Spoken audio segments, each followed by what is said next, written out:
bonjour à tous. Alors, on va parler aujourd'hui d'un phénomène est au centre même de toutes les discussions, qui est celui de la couleur de peau. Alors, l'œil nu, l'œil visible, nous fait comprendre, si on se focalise juste sur l'aspect de la vue, on se rend compte que l'œil nous fait comprendre que les individus sont différents compte tenu de leur couleur de peau. Alors, je suis noir, tel est blanc. Les Asiatiques sont jaunes et puis on se base sur cette différence-là pour juger les gens et pour décrire même le comportement des gens.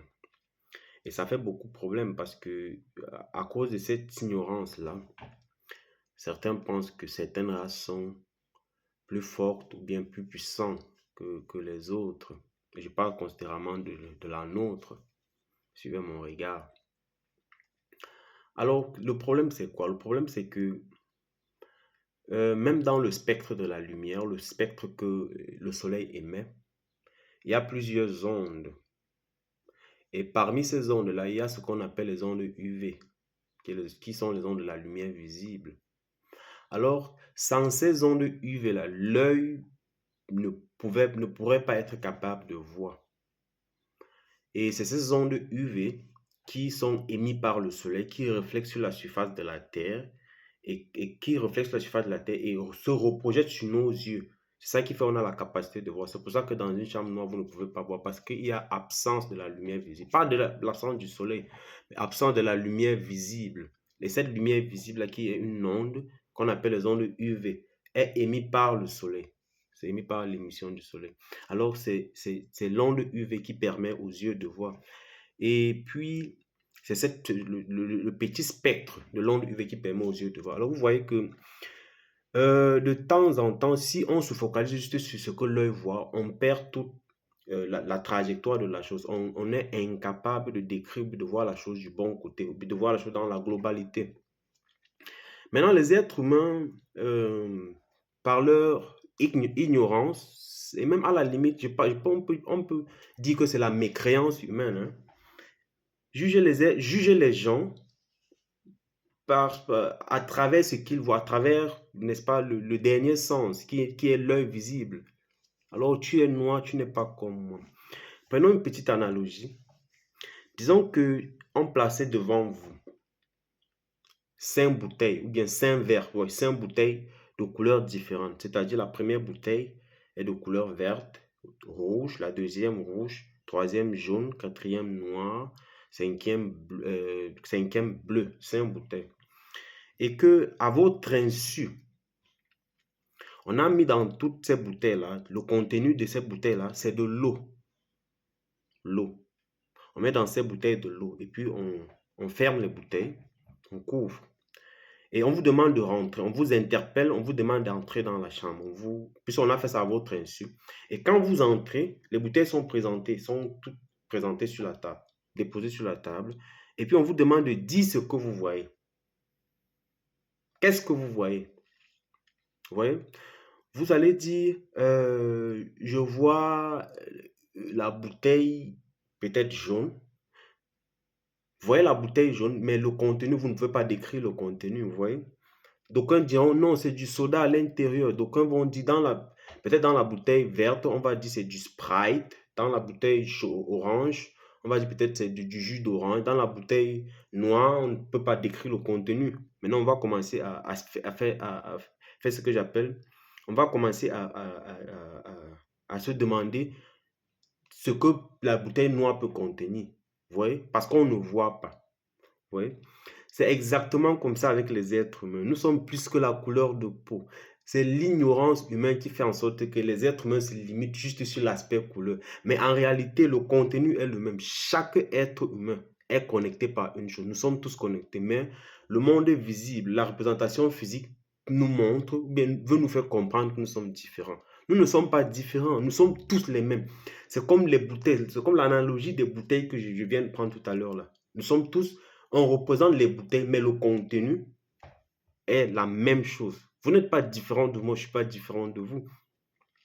Mais si vous regardez avec l'œil nu, avec l'œil visible. Et puis, vous pensez que ce que vous voyez, c'est la réalité. Il faut même déjà dire que l'œil ne voit que 0,0030% de la réalité, en fait. Ça veut dire que 99% de ce qui existe, l'œil ne peut pas voir. Alors, vous voyez que si vous basez votre réalité sur 0,0030%, vous voyez qu'il y a il y a de fortes chances que vous vous trompez, que vous soyez en train de vous tromper.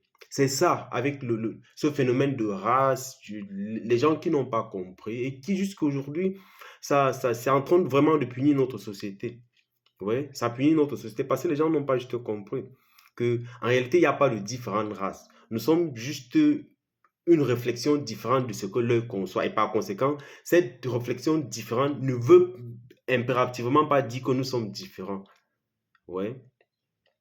Et puis, ce que je trouve même très amusant dans ça, c'est le fait que cette différence a fait en sorte que certains se sont crus, ou bien certains ont pensé qu'ils étaient inférieurs aux autres. Certains ont pensé qu'ils étaient inférieurs aux autres parce qu'ils n'avaient pas la même couleur de peau que ces gens-là qui leur ont dit, ou bien qu'ils conçoivent être plus meilleurs qu'eux. Et ça crée cette notion d'infériorité. On te fait croire, ou bien on vous fait croire que vous êtes inférieur parce que vous n'êtes pas comme l'autre. Mais rappelons ici que vous avez le même contenu. Vous paraissez peut-être différent, mais on est tous des mêmes. On a tous la même chose innée en nous. Si tel peut faire quelque chose, alors vous pouvez aussi le faire. Vous voyez? Et puis, euh, la réalité aussi revient toujours à nous rappeler que l'être humain, jusqu'ici, l'être humain est tellement encore loin derrière afin de comprendre l'évolution, afin de comprendre les lois qui régissent et qui gouvernent l'univers. Mais telle est cette notion-là, quand je parle des gens comme moi, je parle des gens qui sont comme moi, en fait, qui me ressemblent. Et ce complexe d'infériorité a plus eu un effet néfaste sur nous que sur d'autres races. Parce que les Indiens ne l'ont pas comme nous l'avons. Les Indiens n'ont pas conçu ça comme nous, ni les Chinois également. On pu transcender cette époque, on pu transcender ce mensonge. Ce mensonge qui a pour un seul objectif de vous faire croire que vous êtes inférieur. Et si, une fois que vous pensez que vous êtes inférieur, alors vous allez faire les choses qui vont, n'est-ce pas, confirmer l'information que vous avez en tête. Vous ne pouvez pas faire quelque chose, vous ne pouvez pas poser des actes qui surpassent le système d'information que vous avez en vous, qui surpasse l'intelligence, qui surpasse l'information, qui surpasse votre capacité de compréhension. Parce que si vous pensez que vous êtes inférieur, vous allez poser des actes qui sont exactement dans la façon dont vous pensez, qui confirment exactement ce que vous pensez en tête. C'est une façon de vous de maintenir les peuples pauvres. Mais je ne dis pas, la faute n'est pas à qui que ce soit. Hein. La faute, le problème même, ce n'est pas à qui la faute. Le problème, c'est est-ce qu'on comprend et est-ce qu'on veut changer. C'est ça le véritable problème.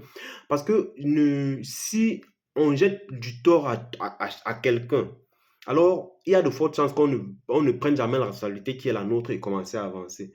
Si vous blâmez tout le monde quand quelque chose vous arrive, mais comment est-ce que vous allez un jour vous responsabiliser, comprendre que ok, votre vie dépend de vous et que la seule personne qui veut vraiment changer votre vie n'est que vous. Parce que d'autres ils ne sont pas, au fait, les autres personnes n'ont pas votre,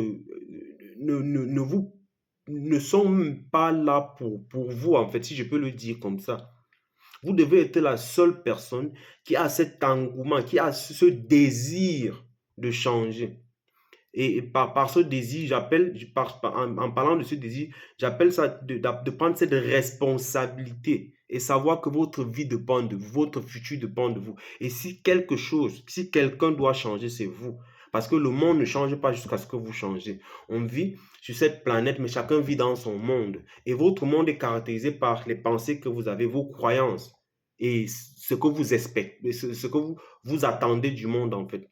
Si vous pensez que vous êtes la plus pire des races, alors ça va se réaliser, mais dans votre monde. Parce que j'ai dit qu'on vit sur cette planète, mais chacun vit dans son monde. Ça veut dire que vos réalités ne sont pas forcément les réalités de quelqu'un, ou même de votre frère, ou bien de quelqu'un qui est comme vous. Parce qu'il conçoit son monde, il a créé son monde à partir des pensées qu'il a. Et ces pensées-là gouvernent son être et par conséquent, tout ce qui a de l'intérieur va se projeter de l'extérieur. C'est pour ça que vous ne pouvez pas cacher, il y a pas, vous ne pouvez pas cacher vos pensées, vous ne pouvez pas cacher votre croyance, parce que ce que vous êtes de l'intérieur va se propager de l'extérieur. C'est pour ça qu'il n'y a pas du hasard sur terre. Quelqu'un qui pose un acte, l'acte qu'il pose, c'est une résultante de la pensée qu'il a. C'est comme une conséquence de l'être qui est de l'intérieur. Parce que si vous prenez un jus d'orange, si vous prenez une orange et que vous pressez, ce qui peut sortir de l'orange ne peut que être du jus d'orange. Si vous prenez peut-être une mangue et que vous pressez, ce n'est que le jus de mangue qui peut sortir. Vous voyez, si vous semez une graine, peu importe la graine, vous n'allez récolter que la même graine là. Pour dire quoi? Pour dire que les choses n'arrivent pas au hasard. Et si on conçoit toujours qu'il y a il y a une proportion du hasard qui fait en sorte que certaines choses nous arrivent sans qu'on ait l'ultime contrôle. Ça veut dire que cela revient aussi à dire que on fait des choses, cela revient aussi à dire que on peut s'aimer une graine de maïs et récolter une graine d'haricot. Pourtant, c'est impossible. Alors, la notion de responsabilité est très importante. Ça, c'est comme la solution, c'est que ce n'est pas important. Le plus important n'est pas de savoir qui m'a conduit où je suis, qui est la cause de ma chute. La meilleure question à se poser, c'est qu'est-ce que je peux faire pour en sortir de là? Parce que ce soit de votre faute ou que ce soit la faute de quelqu'un d'autre, vous allez souffrir les conséquences. Vous voyez? Si quelqu'un vous l'a traîné là, peut-être dans un problème, indépendamment de votre volonté, vous étiez ignorant, ou bien que peut-être que vous avez posé des actes irresponsables. Vous vous retrouvez dans la situation. La responsabilité est la vôtre. Que ce soit vous la cause du problème ou bien que quelqu'un d'autre l'a fait à votre place. C'est votre responsabilité de changer les choses. C'est votre responsabilité parce que si vous ne le faites pas, personne ne le fera à votre place. Et si vous restez si vous voulez rester dans ce problème, alors ne vous plaignez pas donc des conséquences. Ne vous plaignez pas. Ne vous plaignez pas. Et si vous pensez que vous avez trop de problèmes, si vous pensez que votre vie ne vaut plus la peine, si vous pensez que vous souffrez trop, alors bienvenue dans le monde. Bienvenue dans le monde parce que vous n'êtes pas le seul. Vous n'êtes pas le seul. La différence, c'est que les gens que vous voyez dans la rue, les gens que vous voyez de partout, ont décidé de ne pas parler de leurs problèmes. Ont décidé de prendre courage, ont décidé de prendre la responsabilité parce qu'ils savent que leur vie leur appartient. Ils ont décidé de prendre ce courage, ils ont décidé de dire, ils sont venus à la conclusion selon laquelle ma vie dépend de moi, alors je ne dois pas pleurnicher. Je ne dois pas pleurnicher. C'est la différence entre ceux-là que vous pensez qu'ils ont réussi et vous. Ils ont aussi des problèmes. Ils ont des problèmes comme vous, peut-être même plus pire que vous. Mais ils ont le sourire. Ils savent que tous les problèmes que je rencontre, tout danger que je rencontre, plus grand, je vais en sortir.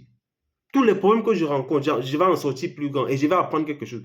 Ils ne voient pas les problèmes comme une fin en soi. Ils savent que les problèmes sont là pour me fortifier. C'est comme une épée. Voilà le processus de formation d'une épée. L'épée, le forgeron va frapper l'épée. À la base, c'est l'acier. Mais on va forger jusqu'à ce que ça devienne l'ustensile, jusqu'à ce que ça devienne l'outil que le forgeron avait à la base, capable de poser certains actes. C'est comme ça. La vie va vous forger, les gens vont vous forger, mais personne n'est votre ennemi, personne n'est votre frère, personne n'est votre ami. Tous les gens que vous rencontrez sont là pour une raison ultime, c'est de vous apprendre à devenir la meilleure version de vous. Je m'en fous que peut-être cette personne vous ait trahi, que peut-être cette personne soit un imbécile, que peut-être cette personne soit un incapable. Et elle est là pour vous apprendre quelque chose. Et vous devrez vous en réjouir. Vous devrez vous en réjouir. Que chaque fois quand vous rencontrez les problèmes, il faut comprendre que vous grandissez. Et ne pleurnichez pas. Il ne faut pas pleurnicher. Il ne faut pas pleurnicher, je dirais tantôt. Désolé. Il ne faut pas pleurnicher. Comprends que la vie veut que je change. Comprends que j'ai assez vécu dans cette situation, dans cet état d'esprit. Alors la vie m'appelle à changer. Alors il faut changer. Parce qu'on peut tout changer. Si ce que vous faites ne vous plaît pas, vous pouvez changer. Si votre destination, vous vivez, ne vous plaît pas, mais vous pouvez changer parce que vous n'êtes pas un arbre. Hein? Vous n'êtes pas un arbre, vous pouvez changer. Vous pouvez changer. Alors, si vous avez aimé cette vidéo, n'hésitez pas à me laisser un pouce et on se retrouve dans les commentaires. Merci.